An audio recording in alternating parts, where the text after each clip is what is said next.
I was asked a question to make a video about once your Kundalini has awakened, how that influences your career or your work life. Now, this might seem a little bit strange how I'm going to answer it because they don't really have anything to do with each other. But what you do as a career and what you do to make money. One thing is we have to have these numbers that come into an account and go out of an account so we can purchase things. To get that has very little to do with any Kundalini awakening. However, just as the typical thing that after school or after university people travel and they go and see the world and the world is opened up to them and they suddenly have this sort of, you could call it an awakening, but it's a realization that, oh, well, I don't want to do this and I don't want to do that and the world could be a much better place and I'm going to do. And then after their gap year or whatever, they go back to where they live and everything becomes normal again. And the same thing is there's another very famous realization, and that is called a life crisis or a midlife crisis, which is the same sort of thing. And these things, we could call them awakenings, but they're most certainly not a Kundalini awakening. A midlife crisis could activate a Kundalini awakening for sure, but not necessarily. But you have these things that's like, oh, well, I'm wasting my life and there's so much more out there and I'm going to do this and great, brilliant. So if you have a life crisis, this does not mean you have a Kundalini awakening necessarily. And there are many people out there that contact me and say, oh, I've had a Kundalini awakening and my life's changed. But it actually wasn't a Kundalini awakening. It was just a realization of the programming they received. There's more to life than that. This isn't really a spiritual awakening. It's just a realization that your programming might not be 100% of everything there is to know. When people have their pranic energy activated through Kundalini activations, or even if you get to the point and have a Kundalini awakening, many people suddenly realize, wow, there's more to this. This is what I want to do in life. I want to go this way. I want to help people. I want to do. Brilliant, great, awesome. The more people out there, helping and healing other people, absolutely brilliant. But just as anything that comes along in life, those feelings can dissipate and you can go back to your regular life and continue with your regular thing. Just like many people, they have a midlife crisis, they get over it and they go back to doing what they're doing. So it gets very complicated, and this is why really they have nothing to do with each other. However, if you have an awakening or a crisis that leads to a realization that perhaps you're not doing what you should be doing, career-wise, not to earn money, but to be living your best life, then make changes.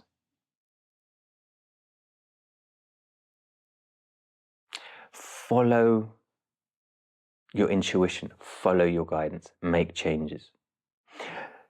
Perhaps you don't want to drop everything all of a sudden and suddenly go, because you do still need those numbers coming into the bank, because you need those numbers to be able to go out and buy things.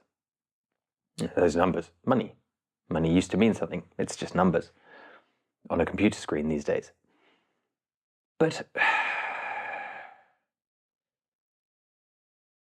so then they're not really connected. You can connect them by changing your path and doing healings, or you have a city that's activated and you get a psychic ability and you decide to use that to earn money.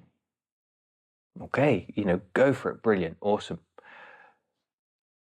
But that's nothing to do with Kundalini awakening. That is just realizing there's more to life and making a life choice about what you want to do, and where you want to be, and who you want to be with. So how does career change? How does earning money change after a Kundalini awakening? Well, it doesn't, unless you want to.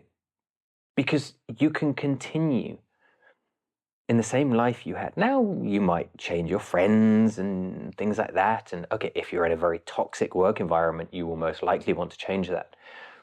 But not everybody is. And so you might just want to stay exactly where you are, just spending time living rather than existing. Because this is the other thing. What does living mean? Going out and partying. Western culture, that means a lot of the time drinking alcohol, and even, it's sort of under the rug, even taking drugs, or it's sort of very highly evolved around sex. I mean, clubs, discotheques, whatever you want to call them, raves.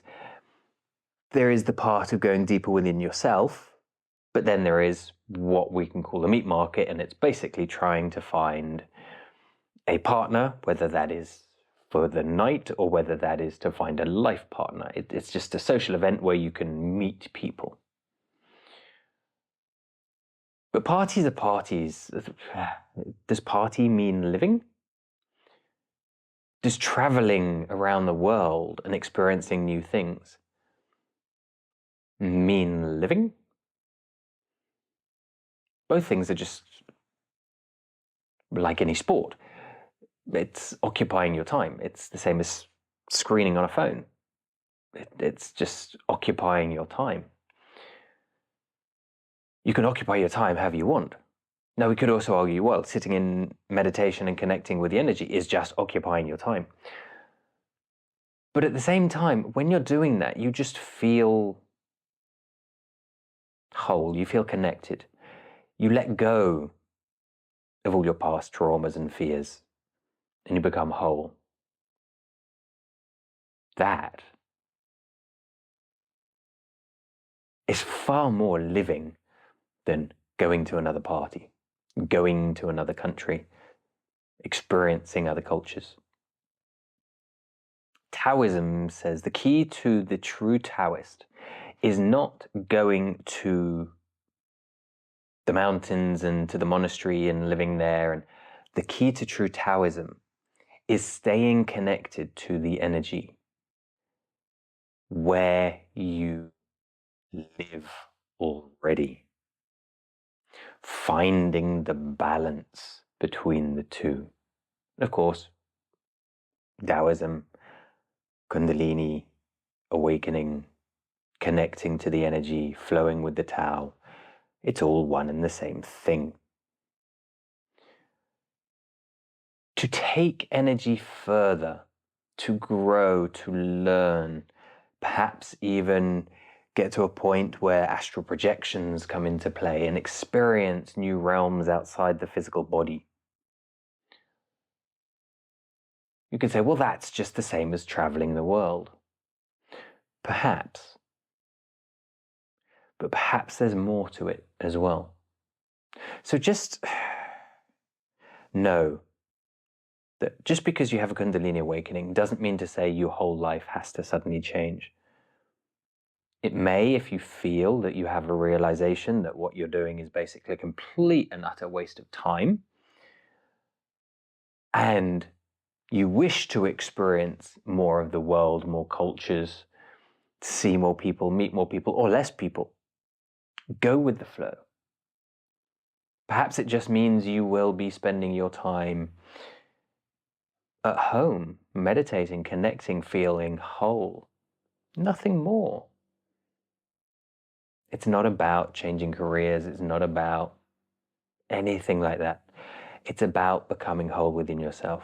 As I said, it could be part and parcel of it, but doesn't have to be. So just realize that. It doesn't have to be, my whole life is going to explode in a massive disaster and catastrophe. And as many people have been taught through misinformation, whether through malintent to control you or through good intent to try and keep you safe, a Kundalini awakening, whilst there are things that we have to deal with that can be dealt with through shadow work so you don't get a Kundalini syndrome and stuff, but it doesn't mean to say if my Kundalini awakens, my whole life is going to be blown out the water. It doesn't have to at all. It just means you're going to find there's more to life. You can live a peaceful life. You can live a blissful life. The gurus talk about it. It's about being and living in a state of bliss wherever you are. That's what it's about. And perhaps in time, going deeper, it means a full awakening. And by a full awakening, I mean reaching enlightenment by taking that red pill rather than the blue pill. But for most people, they will choose the blue pill. But remembering at the same time what happened.